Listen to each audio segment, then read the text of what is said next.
तुम सबन ने पता है का राजस्थान के भानगढ़ किले में संजय आवे के बाद कोई परिंदों परचो ना मार तो। वहाँ के लोग बताते हैं कि वह भानगढ़ किले में आत्मा रहते हैं, लेकिन जाकी सच्चाई याद से भी बहुत ज़्यादा खौफनाक है। आज की कहानी एक ऐसे ब्लॉगर की है जाने सरकार की चेतावनी नज़रअंदाज करके वह बुलावे को पीछा करो जो सीधे मौत के मुंह तक ले जाता है। तो दिल थाम के बैठ जाओ, आज टेल रेडियो पे भानगढ़ किले की बिच चीख गूंजेंगी जो आज तक अनसुनी।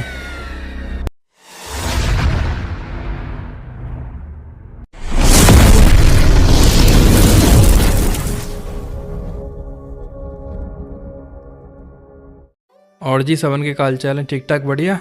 उम्मीद है वैसे सब बढ़िया ही होंगे। आज एक बहुत तगड़ी कहानी लेके आया हूँ भानगढ़ किले की। बहुत मस्त किस्सा है एकदम, जो जगह सच्ची घटना पे आधारित है। वहाँ अक्सर ऐसा होता रहता है, बाकी घटना पे आधारित है। सुन के देखो, इंटरेस्टिंग है। चलो शुरू करते हैं।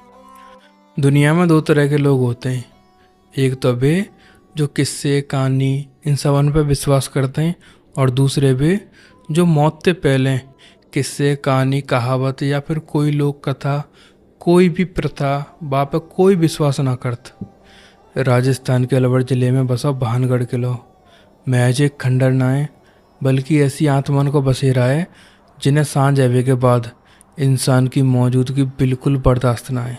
कहते हैं कि वह किले की दीवारन ते अब वो आवाज़ आता है, और वह आवाज़ सुन के जो भी वह को पीछा करता है वो कभी भी जिंदा वह भानगढ़ किले ते वापस ना आयो। ये कहानी आर्यन की है। आर्यन एक ब्लॉगर है जो ऐसी डरावनी जगह पे रात बिताता है, वहाँ की सच्चाई के बारे में पता लगाता है। जो हॉन्टेड प्लेस हो चुका है बिन जगह पे रात बितावे को या बहुत ज़्यादा शौक है। प्रशासन की सख्त चेतावनी के बावजूद जान तय करी कि भानगढ़ किले में एक रात बिताऊंगो और वहाँ की सच्चाई के बारे में पता लगाऊंगो कि आखिर सच्चाई क्या है।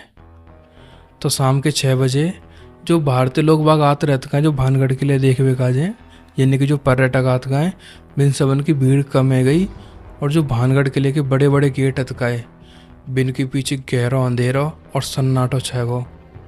और जो ब्लॉगर अतगाओ आर्यन, वो जो नर्तकी को महलो वहाँ में एक वह महल के पीछे जाके एक टॉर्च और एक कैमरा लेके नहीं है दुबक गो। तो रात के करीब 1:30 बजे की बात है। चारों तरफ सन्नाटो और गहरा अंधेरा छाया हुआ हो। वहाँ के कान में एक धीरे से आवाज़ सुनाई देते हैं कि आर्यन बेटा, तू यहाँ क्या कर रहा है?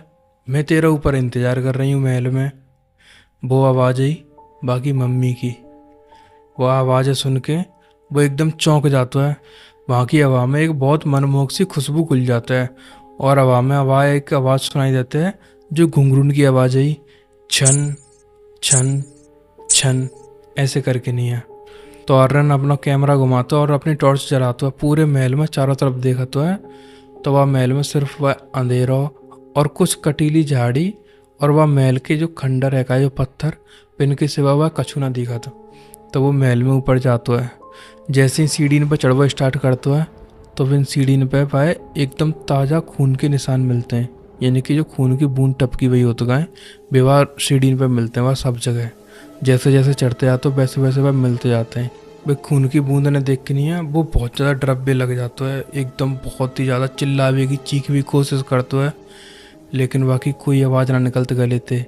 रुक भी कोशिश करता है कि ऊपर नहीं जाऊँ, लेकिन बाकी पैरन पर बाकी कोई काबू ना रहता। बाकी पैर अपने आप ही वह ऊपर लेके पहुँच जाते हैं रानी के महल के पास। वह महल के बगल में एक खिड़की, वह खिड़की के पास वो खड़ा होकर नीचे देखा है तो वहाँ बहुत गहरी एक खाई जहाँ में बहुत बड़े बड़े कांटेन की झाड़ी खड़ी और पत्थर है नीचे। भाई वहाँ पे कछु ना दिखत। पीछे अचानक भाई ऐसा आवाज़ होता है जैसे पीछे कोई खड़ा है। तो जैसे ही वो पीछे मुड़ के देखा तो भाई लगता है शायद वही औरत होगी जो आवाज़ दे रही गई वह कान में, लेकिन वो ध्यान से देखा तो वो कोई औरत ना आई, वो सिंगिया तांत्रिक हो। सिंगिया तांत्रिक जो लगभग 400-500 साल पहले मर चुका हो। वो तांत्रिक अपनी तंत्र विद्या थी मरो। वह महल में लगभग 400-500 साल पहले एक रत्नावली करके राजकुमारी बहुत सुंदर, तो वाते वो शादी करवा, लेकिन राजकुमारी ने वाते मना कर दी। तो वहाँ ने एक इत्र की शीशी लई, वहाँ में कालो जादू करके नहीं है बात दयो कि जैसे ही राजकुमारी जाए अपने ऊपर छिड़केगी वो मेरे बस में आ जाएगी। लेकिन राजकुमारी बा की चाल समझ जाते हैं तो वह इत्र की शीशी लेके नहीं है, वो एक बहुत बड़े पत्थर पर मारते हैं। फेंक के नहीं है। जैसे वो शीशी टूटते हैं वो पत्थर एकदम बाकी जो कालो जादू है बाकी प्रभाव थे अपने आप हिलवे लग जाता है और ऊपर से गिर के आता है। और वो जो सिंह तांत्रिक है वो बाकी ऊपर है निकल जाता है और सिंह तांत्रिक मर जाता है। मरते मरते वो एक शराब दे के जाता है, जब पूरे इलाके बिल्कुल ख़त्म नहीं कर दूंगा तब तक मेरी आत्माएं मुक्ति नहीं मिलेगी। जहाँ जो कोई भी रात को आवेगो या रुकेगो या जो भी जहाँ महल में आवेगो भाई मैं अब छोड़ूंगा। तो वही सिंह तांत्रिक की रूह यानी कि आत्मा आर्यन के सामने खड़ी जस्ट। आर्यन चीखी भी की चिल्लावे की कोशिश कर लेकिन वहाँ के मुँह से एक शब्द ना निकलो। बाने वा को गला पकड़ सिंह तांत्रिक की जो आत्मा है गई वाने और ऊपर हवा में उठा लो। थोड़ी देर हवा में उठावे के बाद वह गहरी खाई में फेंक देते हैं जहाँ में पत्थर और कटीली झाड़ी खड़ी। वहाँ पे वाकई गिर के वाकई मौत आ जाते हैं। अगले दिन सुबह वाकई गार्ड आते हैं।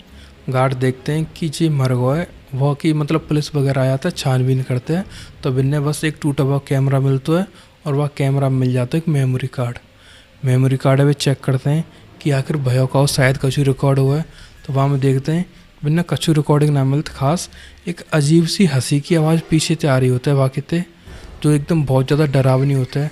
और वह रिकॉर्डिंग के लास्ट में जाके नहीं है बिन्ने एक आवाज़ सुनाई देते हैं कि जो भी झांटियाँ अंदर आवेगा रात को बाकी मिट्टी या महल की मिट्टी में मिले बिना बाहर नहीं जावेगी। ये एक तरीका की चेतावनी रहते हैं बिन काजे कि जहाँ में अंदर मत आओ। जब चेतावनी बोलने के बाद कोई बहुत ज़्यादा डरावनी हंसी हंसतो है। बस इतनी रिकॉर्डिंग मिलता है वहाँ में।